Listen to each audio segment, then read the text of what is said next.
الخبيثات للخبيثين والخبيثون للخبيثات والطيبات للطيبين والطيبون للطيبات।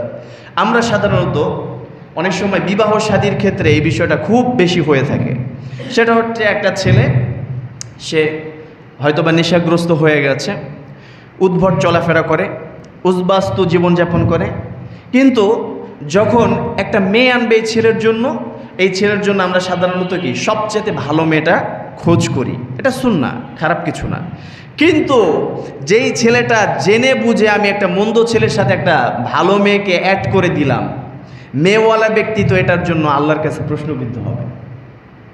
অনেক সময় এমন হয় না যে ছেলের টাকা আছে, সহায় সম্পত্তি আছে, প্রভাব আছে, প্রতিপত্তি আছে, এই জন্য দেখা গেছে মেয়েওয়ালা তার মেয়েটা বড় ভালো, মেয়েটা ওই ছেলেটার মতো নেশাগ্রস্তও না, অসুস্থও না, অথবা আল্লাহ বিরোধী কাজকর্মও করে না, মেয়েটা ভালো মেয়ে, কোরআন জানলেওয়ালা মেয়ে, কোরআন খতমও করেছে, হাদিস মোটামুটি জানে, নিজের ধর্ম পালন করে, পর্দা পর্শিতা তাও ওই মেয়ের ভিতর পাওয়া যায়।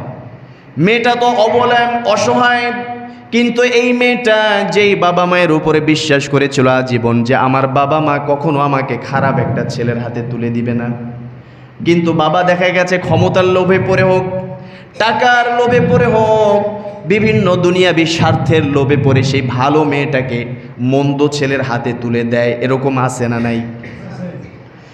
সে যে নীতিমালার ধার ধারলো না, কিন্তু আল্লাহ বলে দিয়েছেন আল খবিসাতু লিল খবিসিন, একজন খারাপ চরিত্রের মহিলা তার জন্য যোগ্য হচ্ছে একটা খারাপ চরিত্রের ছেলে। তার মানে হচ্ছে একটা ভালো চরিত্রের মহিলাকে কখনো ভালো চরিত্রের ছেলে ছাড়া কাউকে বিয়ে দেওয়া যাবে, কারো কাছে সুপর্দ করা যাবে না। প্রশ্ন আসতে পারে, হুজুর সবার কাছে তো আর্থিক খরচ করার মতো সামর্থ্য নাই, বংশের সাথে মেলে না, অর্থের সাথে মেলে না, এবং সমাজে চলাফেরার দিক থেকে, প্রতিপত্তির দিক থেকে, প্রভাব বিস্তারের ক্ষেত্রে মেলে না, আধিপত্যের বিস্তারে যেই মেয়েটা ভালো অথবা যেই ছেলেটা ভালো, ওকে যদি আনতে যাই ওর ফ্যামিলির সাথে আমাদের কোনো দিক থেকে খাপ খায় না। এই যুক্তি আপনি হয়তোবা দুনিয়ার স্বার্থে দিতে পারেন, কিন্তু যখন আল্লাহ তাআলার বিধানের প্রতি একবার লক্ষ্য করবেন যে আল্লাহ কোরআনের ভিতরে নীতিমালা দিয়ে দিয়েছেন, সাবধান, তোমার ভালো মেয়েটাকে কখনো খারাপ একটা ছেলের হাতে তুলে দেওয়া যাবে না, আবার তদ্রূপভাবে তোমার ভালো ছেলেটার জন্য মন্দ কোনো মেয়েকে কখনো দুনিয়ার স্বার্থে আনা যাবে না। যেমন ছেলে হবে তেমন মেয়ে হবে। আমরা তো ছেলেরা, যুবক ভাইয়ারা চলাফেরার ক্ষেত্রে, তোমরা ভালো, অনেকেই আছে এমন চলাফেরার ক্ষেত্রে নিজে যাচাই বাছাই না করে ইচ্ছা মতো চলাফেরা করে, পরক্রিয়া করে, জেনা করে, ব্যভিচার করে, সম্পর্ক করে, বিভিন্ন অন্যায় কাজ, মানে কোনোটাই ওর দ্বারা বাদ নাই। কিন্তু দেখা গেছে বিচার যখন বিয়ে করতে যায় তখন খুঁজে হচ্ছে ফাতেমা রাদিয়াল্লাহু তাআলা আনহার মতো একজন পবিত্রা মহিলা, ঠিক কিনা? কিন্তু এটা তো ঠিক হবে না, এটা কি উচিত হবে? তোমার জীবনে যদি ভালো মেয়ে পেতে হয়, একজন পবিত্রা স্ত্রী যদি তোমাকে ঘরে আনতে হয়, সবার প্রথম ইসলাম তোমাকে শিক্ষা দেয় আগে তোমাকে ভালো হতে হবে, তারপরে তুমি একটা ভালো মেয়েকে আনতে পারবা। কোরআনের হুকুমটা হচ্ছে এমন। তার মানে হচ্ছে কোরআন এটা নীতিমালার ক্ষেত্রে কাউকে কখনো ছাড় দেয় নাই, বলে নাই যে ছেলের ক্ষেত্রে একটু ছাড় দিলাম। অনেকে তো এরকম বলে, হুজুর ছেলে মানুষ একটু উদ্ভাট চলাফেরা তো করবেই, মেয়ে হলে তার ব্যাপারটায় আমরা তুলাদণ্ড দিয়ে তারপর পরিমাপ করি, বিচার করি, কিন্তু ছেলের বেলায় কোনো তুলাদণ্ড নাই। কয়েকদিন আগে আমার কাছে একজন একটা মাসালা জিজ্ঞেস করতে আসলো, জেনার একটা বিষয়ে। ছেলেটা জেনা করেছে, হুজুর এই ছেলেটা যেই মেয়েটার সাথে জেনা করেছে সেই মেয়েটার সাথে যদি ওকে বিয়ে না দিয়ে অন্য একটা ভালো মেয়ের সাথে বিয়ে দেই তাহলে সেক্ষেত্রে দোষ কোথায়? আমি বললাম, যদি আপনার ছেলেটা মেয়ে হতো তাহলে কি করতেন?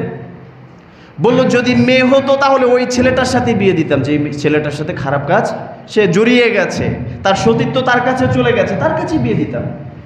আমি বললাম, এমন বিচার কেন? একজনের ব্যাপারে 16 আনা, আরেকজনের ব্যাপারে 9 আনা হলো যে? বললো, হুজুর ছেলে মানুষ, ওর হারানোর মতো কি আছে? নাউজুবিল্লাহ বলবেন না? এটা কোরআন বিরোধী মতবাদ।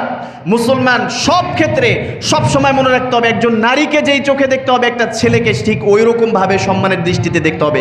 একটা ছেলেকে আপনি যতটুকু ছাড় দিবেন, মা বোনের ব্যাপারে ছাড় দিয়ে আপনাকে কথা বলতে হবে, কারণ দুইজনই মানুষ, দুইজনকে বানাইছে কে?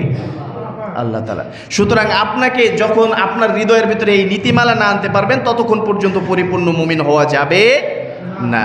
বৈষম্য থাকতে পারবে না।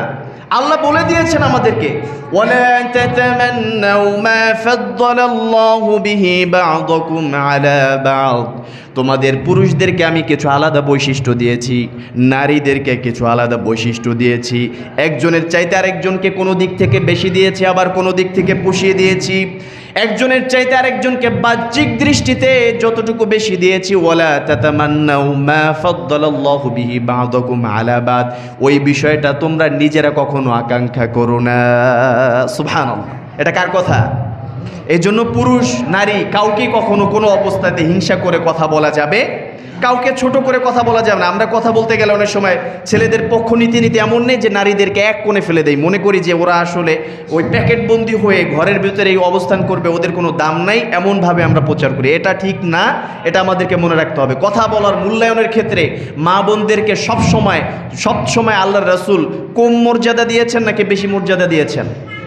তার আমরা কম দিব, এটা হবে কখনো? আমাদেরকে মা বোনদেরকে সম্মান করে শিখতে হবে। তাহলে এখান থেকে আরেকটা বিষয় আমাদের জন্য পরিলক্ষিত, যে অতীত যুগে ইসলামের জন্য নারী পুরুষ নির্বিশেষে সবাইকে সমানভাবে দায়িত্ব পালন করেছেন। যেমন